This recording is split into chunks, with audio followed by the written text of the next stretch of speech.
You know how sometimes things seem calm on the surface, but underneath there's a storm brewing. That's exactly what happened when one liberal TV host decided to take aim at Dan Bongino. Now, if you've been living under a rock, Dan Bongino isn't just some guy. He's got millions of followers who tune in every day to hear his no-nonsense take on politics, news, and everything in between. But this particular host thought they could get away with mocking him live on air. Oh boy, were they wrong. So here's how it went down. This host, let's call them the Jester for now, started off by making fun of Dan's style, his mannerisms, even his success.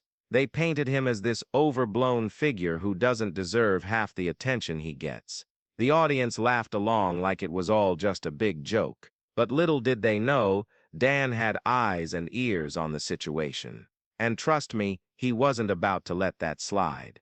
Now, most people would have brushed it off or maybe fired back with a quick tweet. Not Dan. His response was something nobody saw coming. It wasn't angry, it wasn't rude. It was something far more powerful. You see, Dan has always been known for speaking truth, plain and simple. He didn't waste time playing games or trading insults. Instead, he hit them where it hurt the most. But before we get to that, let's rewind a bit. Why do you think someone like the Jester felt the need to mock Dan in the first place? Was it jealousy, fear, or maybe they just didn't understand what makes Dan tick? Because here's the thing, Dan isn't just another talking head. He built his career from the ground up, working tirelessly to give a voice to those who feel ignored by mainstream media.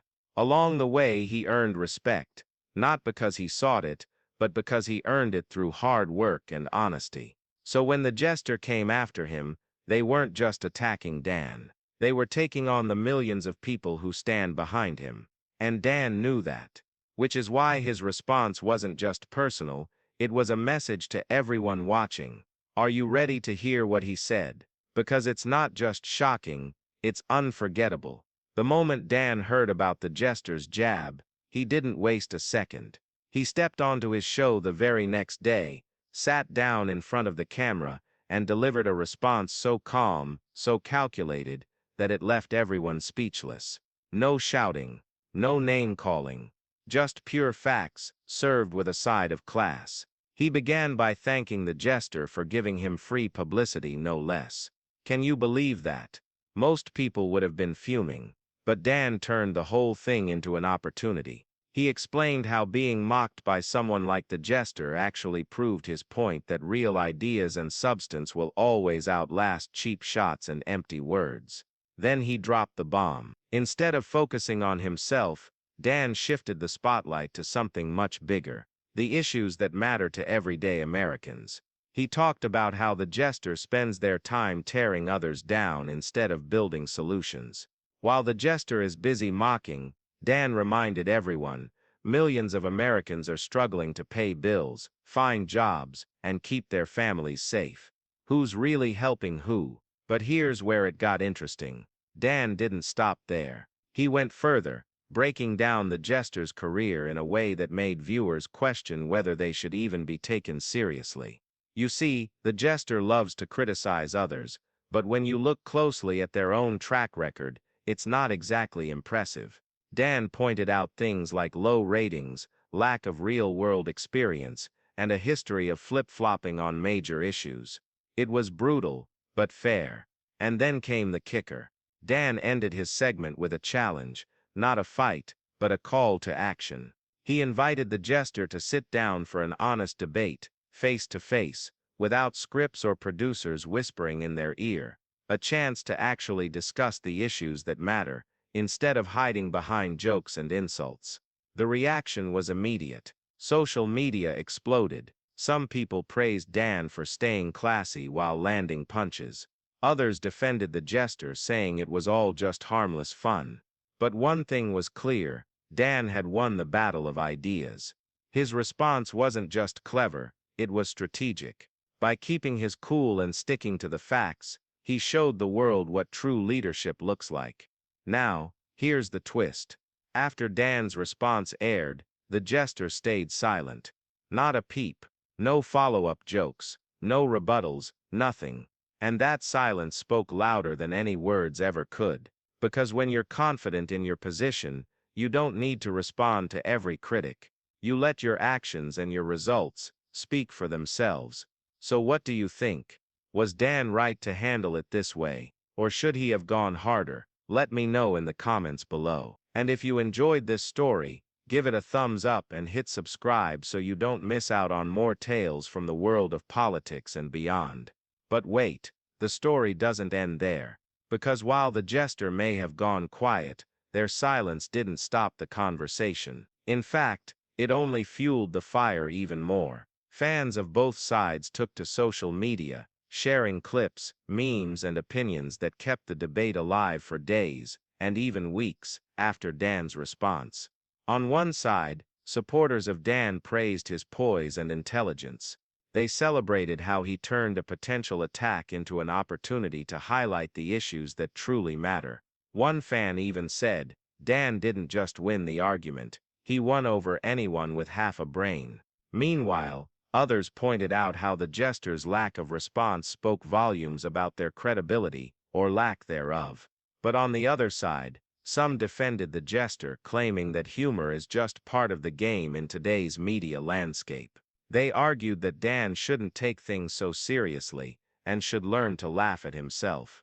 Of course, many countered this by reminding everyone that the jester's jokes came at the expense of millions who respect and rely on Dan's work. As the debate raged on, something unexpected happened. Other hosts, analysts, and influencers started weighing in. Some agreed with Dan, praising his ability to rise above petty squabbles. Others stood by the jester, saying that satire has its place in political discourse. But through all the noise, one thing became crystal clear: Dan had struck a nerve. Whether you loved him or hated him, you couldn't deny his impact. And then, just when everyone thought the story was over, a new twist emerged. A source close to the jester revealed that they had initially planned to respond to Dan's challenge, but chickened out at the last minute. According to the source, the jester's team feared they wouldn't be able to match Dan's knowledge, charisma, or audience engagement.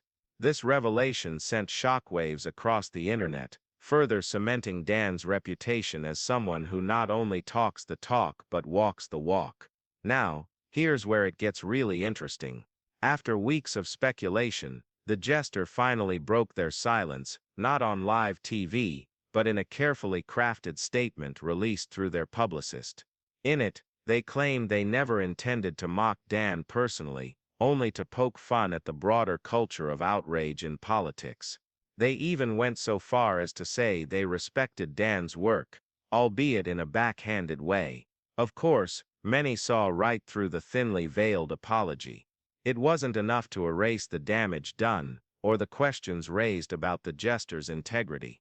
Meanwhile, Dan stayed true to form, refusing to engage further. He knew that sometimes, the best response is no response at all. By letting the jester dig their own hole, he proved once again why he's such a formidable force in the world of media. So what does all this mean? Is it proof that class and substance will always triumph over cheap shots and empty words? Or is it simply another chapter in the ongoing battle between two very different approaches to communication? One thing's for sure, this showdown between Dan Bongino and the jester won't soon be forgotten. Before we wrap up, I want to hear from you. Do you think the jester should have accepted Dan's challenge, or was their initial joke harmless fun that got blown out of proportion? Let me know your thoughts in the comments below. And if you enjoyed this story, don't forget to hit that like button and subscribe for more gripping tales from the world of politics and beyond. Trust me, there's plenty more where this came from. Thanks for watching, and I'll see you in the next video.